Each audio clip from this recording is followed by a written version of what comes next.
Ceci est un livre audio autogénéré par Google. Langue et paroles. Recherche en sciences du langage. Collection dirigée par Henri Boyer, Université de Montpellier 3. Conseil scientifique. C'est Alain Garabato, Univ de Montpellier 3, France, Monsieur Billère, Univ de Toulouse-Le Mirail, France, Pécharodo, Univ de Paris 13, France, N. Dietmar, Univ de Berlin, Allemagne, V. Dopinescu, Univ. Stéphane Selmar de Suceava, Roumanie, F. Fernandez Rey, Univ de Santiago de Compostela, Espagne, Alloge, St. Andrews University, Royaume-Uni, IL Machado, Univ. Fédéral de Minas Gerais, Brésil, Monsieur Apavo, Univ de Paris 13, France, P. Sauzet, Univ de Toulouse-Le Mirail, G. Sioufi, Univ de Montpellier 3, France. La collection Langue et paroles. Recherche en sciences du langage se donne pour objectif la publication de travaux, individuels ou collectifs, réalisés au sein d'un champ qui n'a cessé d'évoluer et de s'affirmer au cours des dernières décennies, dans sa diversification théorique et méthodologique, dans ses débats et polémiques également. Le titre retenu, qui associe deux concepts clés et controversés du cours de linguistique générale de Ferdinand de Saussure, veut signifier que la collection diffusera des études concernant l'ensemble des domaines de la linguistique contemporaine. Description de telle ou telle langue, parlure ou variété dialectale, dans telle ou telle de ces, leurs composantes, recherche en linguistique générale mais aussi en linguistique appliquée et en linguistique historique, approche des pratiques langagières selon les perspectives ouvertes par la pragmatique ou l'analyse conversationnelle, sans oublier les diverses tendances de l'analyse de discours. Elle est également ouverte aux travaux concernant la didactologie des langues cultures. La collection Langue et paroles souhaite ainsi contribuer à faire connaître les développements les plus actuels d'un champ disciplinaire qui cherche à éclairer l'activité de langage sous tous ses angles. Rappelons que par ailleurs la collection sociolinguistique de l'Harmattan intéresse les recherches orientées spécifiquement vers les rapports entre langue, langage et société. Dernière parution. Teddy Arnaviel, Voyage grammairien 2012. Abdenbil Ashkar, sous la dire de Langue et médias en Méditerranée 2012. Éléonore YASRILABRIQUE, Les forums de discussion, Agora du XXIe siècle, 2011. Mohamed EMBARKI, La coarticulation. Des indices à la représentation, 2011. Paul Bacot, La construction verbale du politique, Études de politologie lexicale, 2011. Préface, La révolution permanente. Michael Hearn. Les élections qui ont eu lieu en 2010 au Royaume-Uni n'ont pas en soi revêtu de caractère particulier. On pourrait presque dire qu'en démocratie, dans ce pays comme ailleurs, les élections se suivent et se ressemblent. Certes, il y a des moments qui changent une évolution politique et économique. Ce fut le cas en 1945 quand Clément Attlee met en place l'État-providence, en 1979 quand Margaret Thatcher devient Premier ministre pour changer de façon significative, certains diront révolutionnaire, la société britannique ou en 1997 quand Tony Blair annonce un processus de dévolution qui donnera une assemblée au pays de Galles et un parlement à l'Écosse. En 2010 on s'attend à une certaine continuité et peu de nouveautés, quel que soit le résultat des élections, même si la crise financière mondiale de 2008 a quelque peu modifié le paysage économique d'un État dont la situation était devenue jusque-là plus favorable que celle de ses voisins. Pourtant, finalement, le résultat a dépassé la routine escomptée. Lors des élections, l'absence d'une majorité pour les conservateurs donnera lieu à des tractations assez longues, qui finiront par aboutir à une alliance que d'aucuns définiront comme surprenante, entre deux partis, les conservateurs et les libéraux-démocrates, que peu d'observateurs voyaient s'accorder.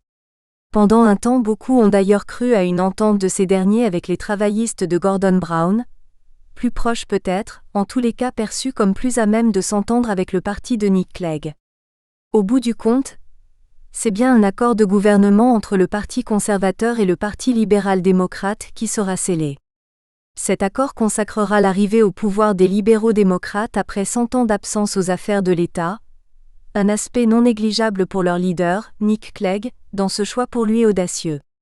Et de l'audace il lui en a fallu dans la mesure où sur le papier du moins, les deux partis non seulement ne s'entendent sur presque rien, mais ont en plus des divergences fondamentales sur l'essentiel.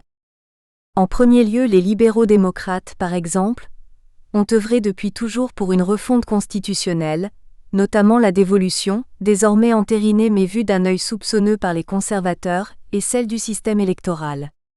Au Royaume-Uni existe ce qui est communément appelé le First Past the Post, c'est-à-dire un système qui implique que celui qui arrive en tête, qui passe le poteau de tête, est élu.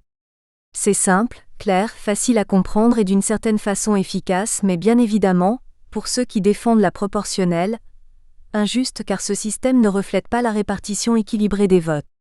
Les libéraux-démocrates veulent depuis toujours l'instauration de la proportionnelle qui leur permettrait de ne pas être à chaque élection relégués en position défavorable, au point de ne pas pouvoir obtenir une majorité de gouvernement. Dernier désagrément en date, la réforme de la Chambre des Lords qui risque de mettre à mal la coalition.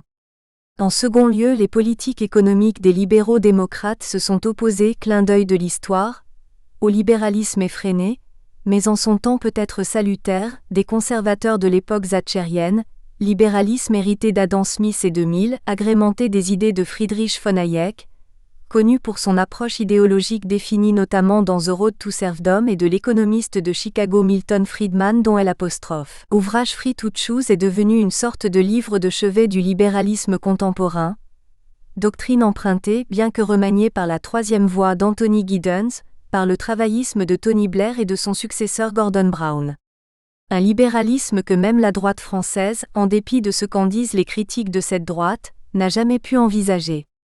Enfin, les libéraux-démocrates ont un point de friction réel, qui demeure alors qu'ils sont au pouvoir, avec la politique européenne des conservateurs, jugés au mieux sceptiques ou au pire hostiles au processus d'intégration européenne.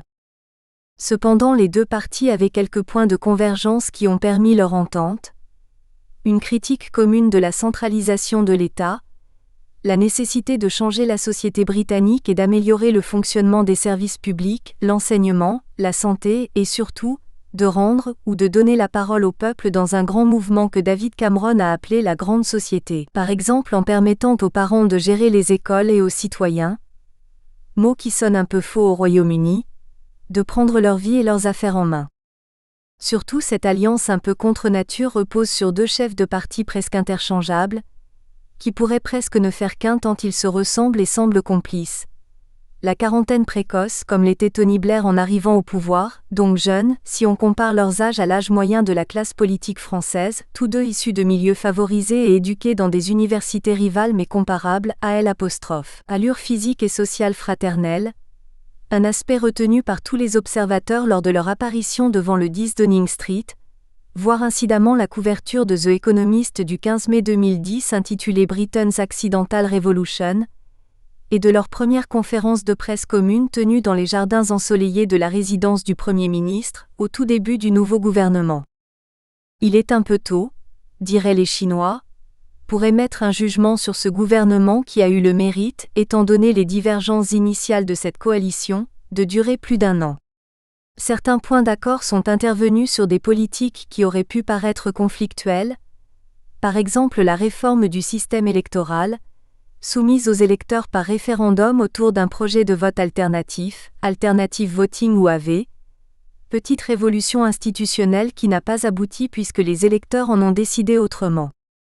D'autres politiques ont été plus délicates à mettre en place pour cette coalition, notamment les coupes-sondes dans les services publics, difficilement admises dans leur ampleur par les libéraux-démocrates mais qui, là encore, n'ont pas fait tomber le gouvernement, sans doute grâce à la présence certes critique mais de bonne volonté de Vince Cable, talentueux ministre des Affaires, Business Secretary, libéral-démocrate de ce gouvernement de coalition. Enfin il y eut la politique européenne de David Cameron, persistant à ne pas rejoindre la zone euro et refusant de signer le nouveau traité fiscal en mars 2012 à Bruxelles. En vérité une politique solitaire de la chaise vide, contestée symboliquement par les libéraux-démocrates, marquée par l'absence de Nick Clegg aux côtés du Premier ministre lors des '. Une session parlementaire rituelle des questions au gouvernement suite à un sommet fondateur à Bruxelles, David Cameron ayant argué de la souveraineté britannique et de l'indépendance de la Cité de Londres. No one likes us, no one likes us, no one likes us, we don't care, ont longtemps chanté sur leur gradin les supporters de l'équipe de football de Millwall qui n'étaient pas tous des enfants de cœur. Ce pourrait presque être la devise de la politique extérieure britannique, ce qui heurte nécessairement les diplomates du pays. Malgré tout, même érodé par le pouvoir, le gouvernement de coalition correspond un peu à l'image originale choisie par la couverture du Économiste du 14 août 2010 montrant David Cameron en punk affublé d'une tignasse aux couleurs de l'Union Jack, titrant Radical Britain, et sous-titrant The Westmostering Government. Il se situe dans la lignée mal comprise de gouvernements de l'après-guerre de type réformateur, qui ont changé le Royaume-Uni et ont servi de modèle dans d'autres pays, même dans ceux qui n'en ont jamais accepté la paternité, ou la maternité dans le cas de Margaret Thatcher. On pense au modèle social de Clément Attlee, à la révolution thatchérienne ou à la troisième voie blairienne. Car en vérité il y a au Royaume-Uni une révolution permanente, qui n'a pas encore envisagé l'abolition de la monarchie mais s'en rapproche, qui touche aux politiques sociales, économiques et aux institutions de l'État. Que dire par exemple de la dévolution instaurée par Tony Blair qui donne un parlement à l'Écosse, comme s'il y avait un parlement à Lille, ou si on ressuscitait celui des Flandres à Douai ou celui de Bretagne à Rennes. Que dire de l'impatience de David Cameron sur l'organisation d'un référendum en Écosse, comme si était organisé un référendum sur l'indépendance de l'Alsace-Lorraine, au Pays Basque ou en Corse, ce qui, même en Corse, n'est guère probable. Ce n'est pas non plus crédible en Flandre belge où les revendications nationalistes sont pourtant fortes. Ce mouvement permanent, cet esprit de changement, cette trame révolutionnaire, distingue le Royaume-Uni de ses voisins qui n'ont en vérité d'esprit révolutionnaire que le romantisme, comme l'avait d'ailleurs souligné Vedel quand il écrivait « À l'encontre des Anglais qui font des révolutions sans le dire, les Français adorent changer l'étiquette du flacon sans changer de breuvage ». Certes, les révolutions anglaises ne sont pas toutes sanguinaires, mais elles ont néanmoins pour objet un bouleversement, un radical change pour reprendre l'expression communément utilisée dans la langue anglaise. Le gouvernement de David Cameron et de Nick Clegg, vrai partenariat, se situe dans ce contexte de l'histoire politique du Royaume-Uni. Les résultats de la politique de ce gouvernement dirigé par David Cameron, au moment où ces lignes sont écrites, ne sont pas vraiment probants. Le chômage est élevé. Le gouvernement n'a pas encore résolu les problèmes d'une société que le Premier ministre a lui-même qualifiée de brisée, illustrée par les émeutes de l'été 2011 et la propension d'une certaine jeunesse anglaise à transformer le centre des villes en champ de bataille le vendredi soir. L'unité de l'État du Royaume-Uni reste en suspens.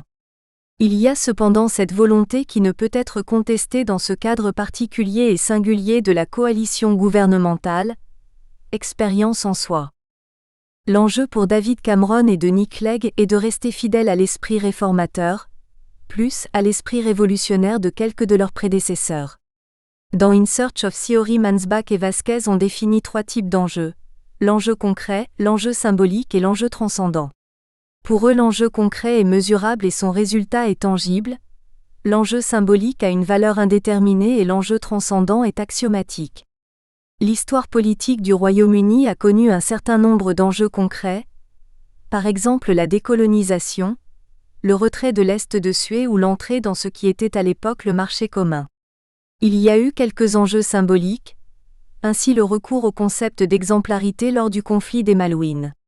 Les dirigeants britanniques n'ont pas coutume, en règle générale, de recourir à l'enjeu transcendant, comme le font régulièrement les dirigeants français quand ils évoquent la grandeur de la France. Il y a bien Margaret Thatcher qui a invoqué le changement du cœur et de l'âme de la nation, mais c'est une exception. On a du mal à situer dans cette hiérarchie des enjeux la place de David Cameron et des politiques de son gouvernement, mais peut-être ils deviendront plus clairs à mesure que s'égrène son mandat. Cet ouvrage, issu d'une journée d'études organisée dans le cadre de l'AXE, Corpus, Linguistique, Traductologie et Société, du Centre de recherche Texte et Culture de l'Université d'Artois, place les élections britanniques de 2010 dans leur environnement politique, culturel et international. Nous sommes reconnaissants à Carmen Pineira, professeur des universités en linguistique, qui en a permis la publication. Nous remercions Jean-Paul Rosé pour sa définition du concept de gouvernance, Oda Fun pour son approche du contexte culturel et littéraire, Mété Gauchon pour son texte sur le Royaume-Uni et l'Europe, Jean-Marc Lagarde pour le point de vue de la presse allemande et Kevin Dwyer pour celui du cyberespace américain. Tous nous apportent une perception d'un moment politique qui, s'il n'est pas exceptionnel, n'en demeure pas moins un événement démocratique. Enfin, nous remercions particulièrement Jean-Marc Lagarde, qui en a effectué la mise en page. Les fondements théoriques des travaux de Marc Bévir sur la gouvernance britannique. Jean-Paul Roset. Introduction. Les résultats des élections législatives de mai 2010 au Royaume-Uni ont été marqués par l'absence de majorité parlementaire et par d'âpres négociations qui ont duré 5 jours pour finir par créer un gouvernement de coalition regroupant les conservateurs de David Cameron et les libéraux-démocrates de Nick Clegg. Cette situation de Hung Parliament est un cas rare et paradoxal puisque le système de scrutin outre-Manche est censé privilégier un two-party système, ainsi que l'émergence d'une majorité claire. Tout ceci n'est peut-être pas étranger au fait que les autorités politiques peinent à trouver une solution à la crise financière de fin 2008, qui n'est toujours pas résorbée, et ce n'est pas sans rappeler le précédent cas de figure survenu en 1974, au milieu des années de crise que traversait alors le pays. Flottement politique, situation chaotique. Pendant les années 70, cela s'est traduit par un renouveau de la science politique outre-Manche après une longue période de silence théorique, depuis la montée en puissance de l'État dans le dernier quart du XIXe siècle. De nos jours, cet état des choses est tout autant susceptible de justifier une réflexion sur la représentation du pouvoir au Royaume-Uni, et éventuellement sur sa refondation théorique complète. Mais quelle est la véritable nature du régime politique britannique ? On estime par habitude institutionnelle sûrement, que le cœur de la British polity se trouve dans son modèle westminsterien, Westminster Model. Or, depuis une bonne trentaine d'années au moins, ce système est remis en cause sans que les formes de représentation du pouvoir en soient véritablement changées pour autant. Avec la reprise du discours théorique sur l'État à partir des années 70, il semble que la quête du sens en sciences politiques et la recherche d'une fondation théorique nouvelle et majeure se soient progressivement intensifiées. Les débats et les enjeux soulevés par cette volonté de refondation théorique ont ressurgi à la faveur de ces dernières élections, et ils sont déterminants pour l'avenir du politique en Europe, voire en Occident si tant est qu'ils dépassent le microcosme du monde britannique pour signifier quelque chose dans la tradition démocratique occidentale passée, présente et à venir. Plus encore, en politique comme dans tout autre type de spéculation intellectuelle, les ambitions de refondation théorique en Grande-Bretagne empruntent traditionnellement des voies qui sortent du cadre restreint de la Convention. Et l'occasion est trop belle pour que l'on ne tente pas de vérifier si cette habitude, que soulignait Walter Bagehot en son temps, est encore vraie aujourd'hui. Notre intention est d'examiner ici une de ces ambitions actuelles, celle du philosophe politique Marc Bévir, qui propose un renouvellement à la fois théorique et pratique du régime politique britannique depuis une dizaine d'années environ. Il se rapporte en l'occurrence à une tradition intellectuelle de type idéaliste, britannique de surcroît. Mais, et c'est l'équilibre de son modèle politique qui est en jeu, Bévir cherche à limiter la portée métaphysique de cet idéalisme initial, et il le dépossède de ce fait de son âme véritable. Il s'agit donc de présenter l'architecture de ses travaux pour évaluer leurs prétentions à une authentique refonte théorique. Nous espérons que vous avez apprécié cet aperçu. Pour continuer à écouter ce livre audio sur Google Play Livres, utilisez le lien dans la description de la vidéo.